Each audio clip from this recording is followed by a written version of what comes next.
আউযু বিল্লাহি মিনাশ শাইতানির রাজিম। বিসমিল্লাহির রহমানির রহিম। আমি সিদ্দিকগঞ্জ থানা ২ নং ওয়ার্ড বিএনপির সাবেক ২ নং সাংগঠনিক সম্পাদক আবু তাহের মুন্সি।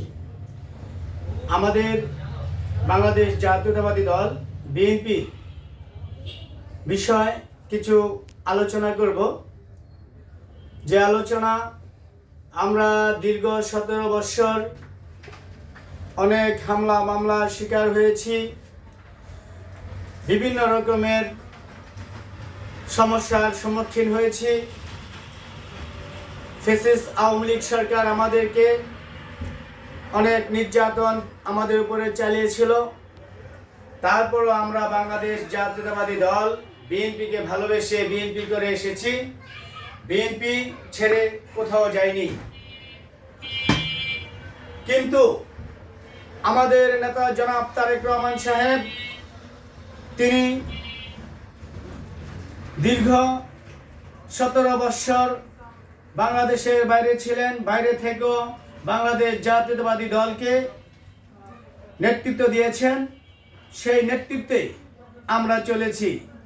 আমাদের তৃণমূল বিএনপি, যারা অরিজিনাল শেখ জিয়ার আদর্শকে বুকে লালন করে বিএনপি করে এসেছি, আমরা সব সময় দলের কাজ করেছি। কিন্তু আমাদের কিছু নেতারা যে পরিকল্পনা করেছিল যে দলকে বাদ দিয়ে এখন বর্তমানে অনেক জায়গার ভিতরে নমিনেশন স্বতন্ত্র প্রার্থী হতে চাচ্ছেন অনেক নেতারা। আমি মনে করব এই ধরনের চিন্তা মাথা থেকে সরিয়ে বাংলাদেশ জাতীয়তাবাদী দলকে ঐক্যবদ্ধ হয়ে ধানের শীষের পক্ষে কাজ করে সারা বাংলাদেশে সংসদীয় আসনগুলো যেন জনগণের ভোট নিয়ে নির্বাচিত করে আমাদের নেতা জনাব তারেক রহমান সাহেবকে বাংলাদেশের প্রধানমন্ত্রী হিসাবে বাংলাদেশের জনগণ দেখতে চায়। এর জন্য আমি সকল নেতাবৃন্দদেরকে বলবো, আমি একজন সাধারণ কর্মী হিসাবে, আপনারা বিগত কালে বিএনপির জন্য কাজ করেছেন, এখন দলের সুসময় আসছে। এখন দয়া করে দলের সুসময়কে আপনারা নষ্ট করবেন না। আপনারা দলের পক্ষে হয়ে কাজ করুন। যাকে নমিনেশন দেওয়া হবে আপনারা দয়া করে তার পক্ষে কাজ করুন। কেননা আমরা দেখেছি এই পর্যন্ত আমাদের নেতা নারায়ণগঞ্জের জেলা বিএনপির আহ্বায়ক অধ্যাপক মামুন মাহমুদ ভাই, তিনি সবসময় দলের পক্ষে কথা বলেছেন, দলের জন্য কাজ করেছেন। আজ পর্যন্ত উনি কোনো ক্যান্ডিডেটের বিরুদ্ধে কথা বলেননি, তিনি ক্যান্ডিডেটের পক্ষে সবসময় কথা বলেছেন। তাই আমি বলতে চাই, আমাদের নেতা জনাব অধ্যাপক মামুন মাহমুদ ভাই, তিনি একজন সুশৃঙ্খল ব্যক্তি, তিনি সুশৃঙ্খলতার রাজনীতি করেন। আমরা তার সুশৃঙ্খলতার নেতৃত্বে এখনো আমরা সুশৃঙ্খলতার রাজনীতি করে যাচ্ছি। তাই আমাদের নারায়ণগঞ্জের যে 5টি আসন আছে, সেখানে যাকে দলের পক্ষ থেকে নমিনেশন দেওয়া হয়েছে, আমি মনে করি সবাই ওনাদের পক্ষেই কাজ করতে হবে। কেননা যদি আমরা কাজ না করি তাহলে আমাদের দলের জন্য কষ্টকর হয়ে যাবে এবং আমাদের দলের নেতারা যে দীর্ঘ 17 বৎসর হামলা মামলার শিকার হয়েছে, তাহলে আমাদের এই হামলা মামলার শিকার হয়েছি, আমাদের যে সুফলতা পাওয়ার কথা আমরা সেই সুফলতা পাবো না।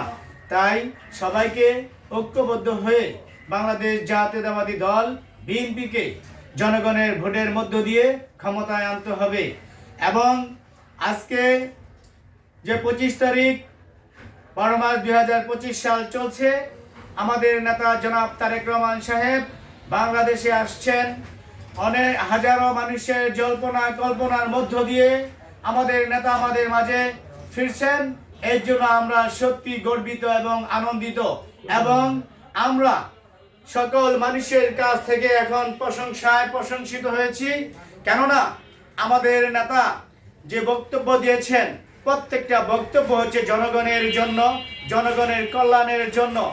আমরা বাংলাদেশ জাতীয়তাবাদী দল বিএনপি করে আসছি আমাদের নেতা জনাব তারেক রহমান সাহেবের নেতৃত্বে। উনি সবসময় সুশৃঙ্খলতার বার্তা দিয়েছেন এবং আমরা যারা সুশৃঙ্খলতার রাজনীতি করি, আমরা সেই সুশৃঙ্খলতার বার্তাকে ফলো করে রাজনীতি করেছি। ইনশাল্লাহ ভবিষ্যতে আমাদের নেতা জনাব তারেক রহমান সাহেব যদি বাংলাদেশের প্রধানমন্ত্রী হতে পারে, বাংলাদেশের জনগণের যে দুঃখ দুর্দশা, ইনশাল্লাহ আমরা দুঃখ দুর্দশা থেকে বাংলাদেশের মানুষকে মুক্তি করব ইনশাআল্লাহ। এ বলে আমার বক্তব্য এখানে শেষ করছি। আল্লাহ হাফেজ। বাংলাদেশ জিন্দাবাদ। শহীদ প্রেসিডেন্ট জিয়াউর রহমান ওমর হোক। দেশনেত্রী বেগম খালেদা জিয়া জিন্দাবাদ। তারুণ্যের অহংকার তারেক রহমান জিন্দাবাদ। অধ্যাপক মামুন মাহমুদ ভাই নারায়ণগঞ্জ জেলা বিএনপির আহ্বায়ক জিন্দাবাদ জিন্দাবাদ।